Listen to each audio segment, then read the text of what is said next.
Careers, financial stability.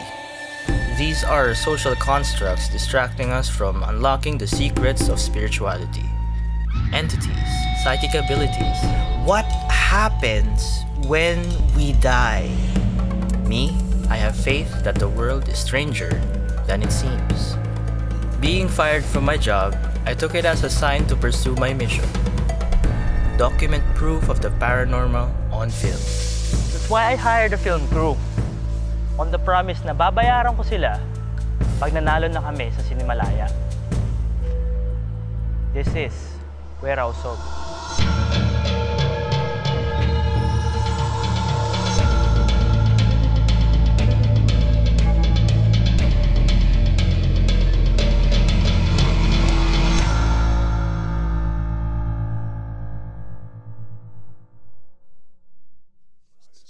Ang kubong ito, ang sunod naman naming pinuntahan. Sinubukan ni Adam na pumasok sa kubo. Studying the paranormal could be life-threatening. Kaya kumonsulta ako kay Adam Reyes, isang paranormal investigator. But first, I needed to know if I could trust him. Hey sir, ako po si Jolly. Hi, Jolly. I'm Adam. Right now, ang target po namin is to question lang.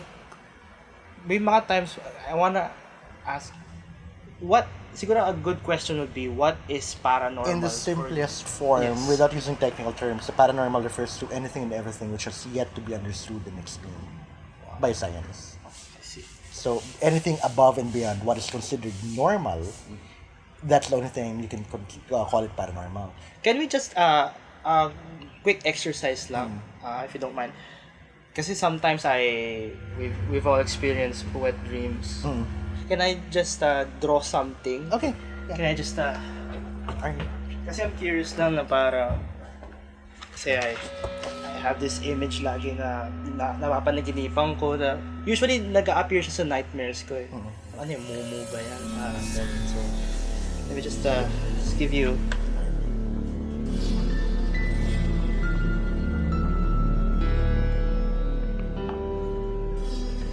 I don't know. It's for does it resemble something of an entity that you Actually, encountered? Yeah. Okay. To be able to explain this phenomenon, we're going to need to go into dream analysis for a bit. Kasi it could be partially physiological. Dreams are doorways to a person's subconscious. Kasi anything that you keep pent up, kumbaga anything that you bottle up, it's an imbalance in your body. Right. So hahanap yan at hahanap ng way out. This one is also directly connected to yung, halimbawa, if you're familiar with succubus at saka incubus, yung demons of sex. Incubus and succubus attack people are either one who do not masturbate or second, who are very, very religious and they're afraid. So these incubus, kumbaga, they think that parang they're doing us a favor by, I don't know, jerking them off. Yes. Adam seemed legit, so I asked him how I would investigate the paranormal. Yung actual investigation of the paranormal, hindi yung nakikita on mostly on TV na merong papasok sa psychic, gagamitin nila ng tawa, sasabihin, may nakikita ko dito, may nafe-feel ako doon, and everything. Halo-halo yung mga alimentong nandito. May bata, takbo ng takbo. That is not paranormal investigation. An actual paranormal investigation is a step-by-step process. You analyze and dissect each and every tiny detail. Kasi the evidence has to speak for itself. Hinikayat pa na Master na isa sa aming grupo ang sumubok nito para raw mapatunayan ang bisa ng kanyang agimat. Hindi rin nasugatan si Adam. Remember, to identify what is paranormal, you need to first know what is normal. I needed to think like Adam. I needed to test the paranormal in an objective, measurable way. Tulad ng pera.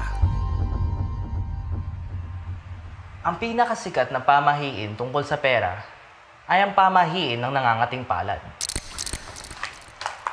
Pag nangati ang kamay mo, may darating na pera. Maraming evidence online, pero wala pang nakakagawa ng study in laboratory conditions. If we could prove this, we could exploit the pamahiin to acquire unlimited money. So paano kung gamitin ko ang paranormal to turn my life around and help the people around me? So paano kung gamitin ko ang power behind pamahiin to alleviate poverty? This might just be crazy enough to work.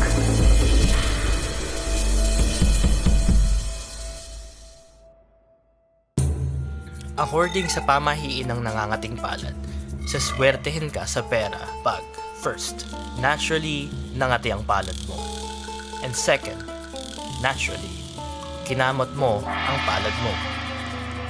Para patunayan ang pamahiin, kailangan ko ng taong may makating palad, and I need to give them something to test their fortune.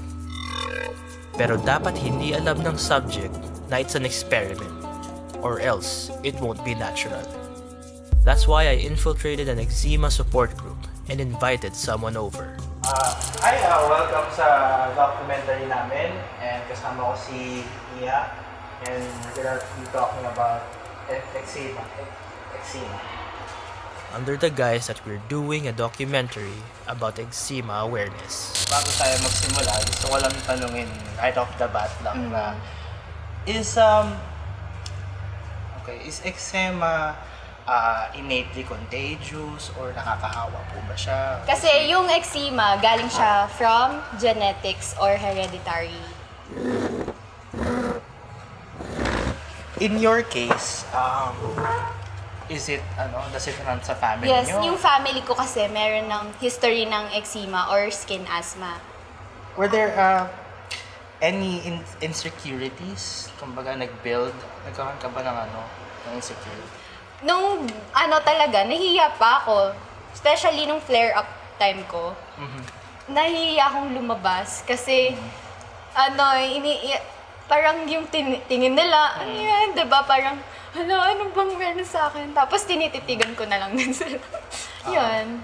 Right now, as sa akin, as I could see na I don't really see na meron kang eczema. I could say, yeah. And how's your experience growing up with eczema? Nung lumalaki pa ako, siguro na-bully ako nung bata pa ako, gano'n. I think I naiintindihan kita. I myself, I was bullied before. Kasi dahil sa weird shape head ko, tawag sa akin, egg fighter. Lagi akong sabihin, uy, itlog ka lang kasi weird yung head ko eh. Mas matapang pa ako. Gano'n. Yeah. I could feel a strong connection between Mia and I, but I couldn't let myself get close to her. Moving on now. I didn't want to risk the experiment. How can you gauge from 1 to 10 how itchy? Currently, yung yung rate ng katik ko is Siguro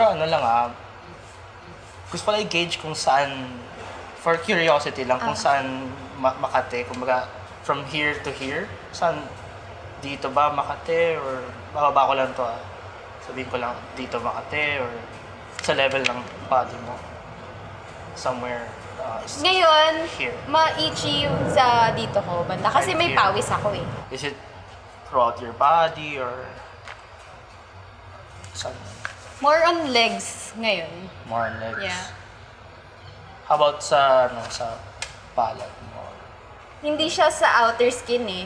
Hindi siya makati sa outer skin. Mararamdaman mo yung Sa palad I mean yung yung mismong laman mo or muscle mo, yung pipitek. Oh. Gumaganon siya kaya makate, ganun. So it's more sa Sa palad? loob. Sa palad. Sa akin, sa palad, tsaka After confirming na makatinga ang palad ni Nia, I moved on with the experiment. Sa sa ginagawa naming documentary, meron kaming tradition na sa mga, we always give them scratch cards. Do we have scratch cards? Yeah, Ay, gano'n. scratch cards. So ito yung time na i-check mo yung swerte mo. Okay, So, go. can we do that? Yung- Go. Lahat is-scratch mo. Okay. Mia did Okay, not so- suspect a thing, Can we just... and all signs pointed Ito, ako towards may barya ako here. But, gusto ko lang mag-sign ka ng thank you. Okay. Na kung nanalo ka sa amin yung premium. Okay. Okay. So, sulit mo na yung pangalan mo dyan. Sige, hawakan ko yan. And then, go ahead. Isa lang. Thank you. Bago na.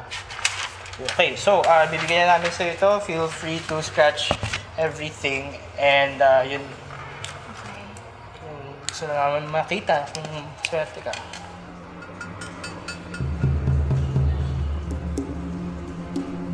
But there's a problem. I gave her all the scratch cards I could afford.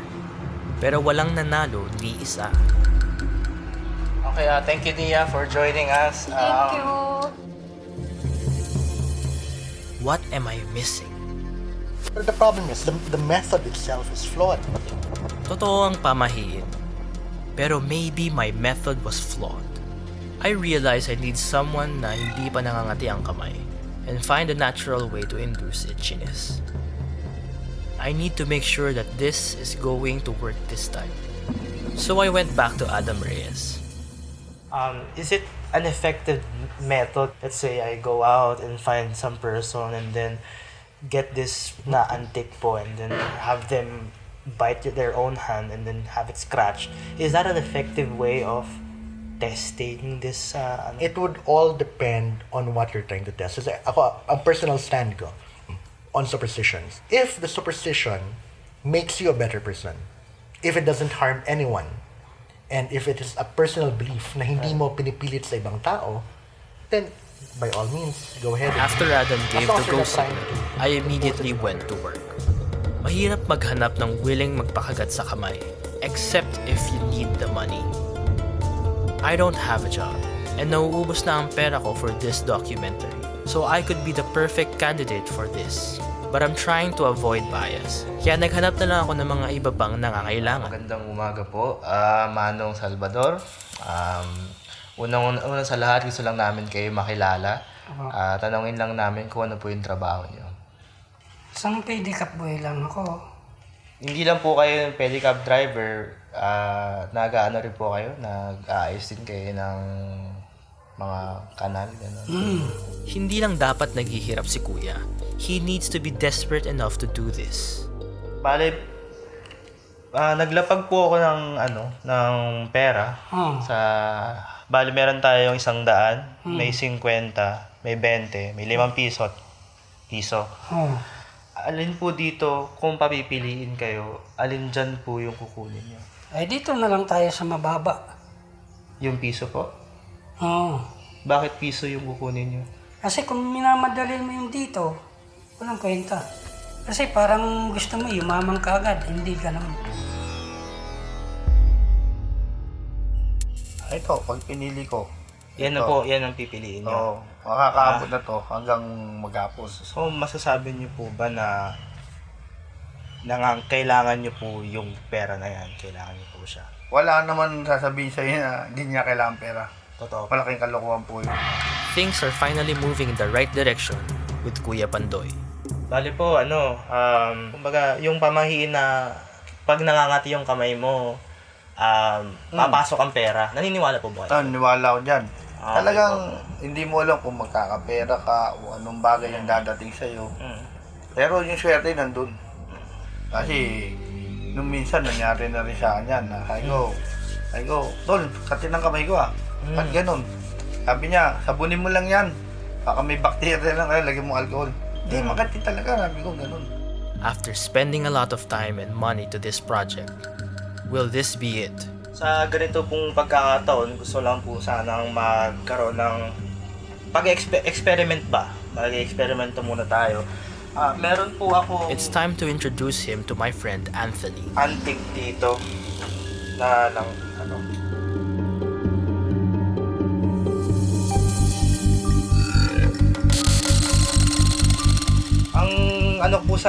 challenge ko po sana, gagawin niyo po bang magpapakagat po kayo para kumati ang kamay? Ang alam ko kasi, pag nakagat ka niyan, maaaring magkasugat ka o masaktan ka. Pero yung sasabihin mo saswertein ka, wala pang nangyari sa akin. Bale, kasi sabi niyo po, hindi niyo po ilalagay yung kamay niyo Oh, dito hindi, para kasi- makuha. Kalokohan yun. Kayo po, Manong. I was desperate for results. So I opened up the jar to speed things up with Kuya Pandoy. Wala sa ano yun. Wala sa pamanin yun. Nasa tao yun. Kung masipag ka pa eh, di ba? Yung maga ka gumigising. But then, I didn't expect what happened next.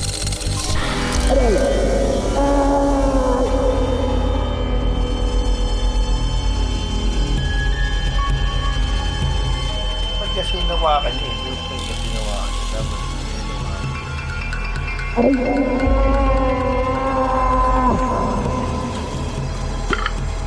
After everything, I still haven't been able to reach my goal. wala pa to. Wala pa yan. Yung kagat sa kanya. I'm beginning to think that I'm wasting my time here. And it was all for nothing. But then,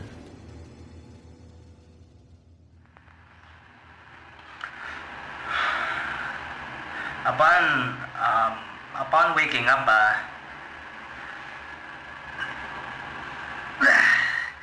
nangati yung palad ko, tas kinamot ko. Hindi ko na malayan eh. It was completely natural. What does that mean? hindi na ako nire-replyan ng film crew ko. But when I sent them this video, they quickly responded.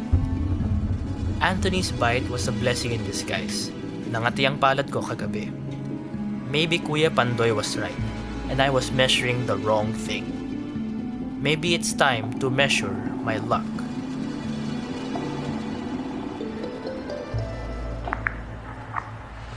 Hi, Mia. Hi.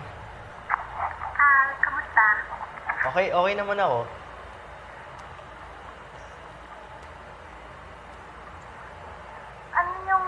Ano yung follow-up question nyo about me? Ayun, may confession lang kasi ako na so yung interview na ginawa natin, hindi talaga kami interesado sa exam. Ginawa lang talaga namin, gusto lang namin ikaw mag-scratch ng cards. That being said, I feel na meron tayong connection kasi so now that I've established myself as an honest person, hey gusto kong itry yung luck ko sa'yo. Kung pwede, ba kitang ligawan?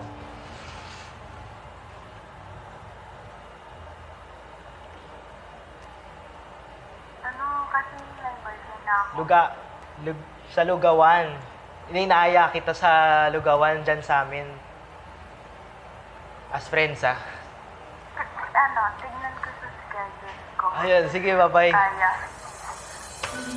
Finally, it was all worth it.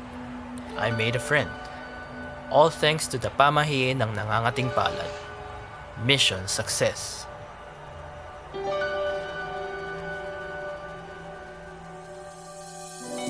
Pamahiin ng nangangating palad. Is this true? In this documentary, it's a resounding yes. But what does that mean? Marami pa tayong hindi alam sa spiritual world. Superpowers, immortality, marami pa tayong pwedeng matuklasan. You need to believe, but you also need to be part of the solution. Let's turn the Philippines into a first world nation.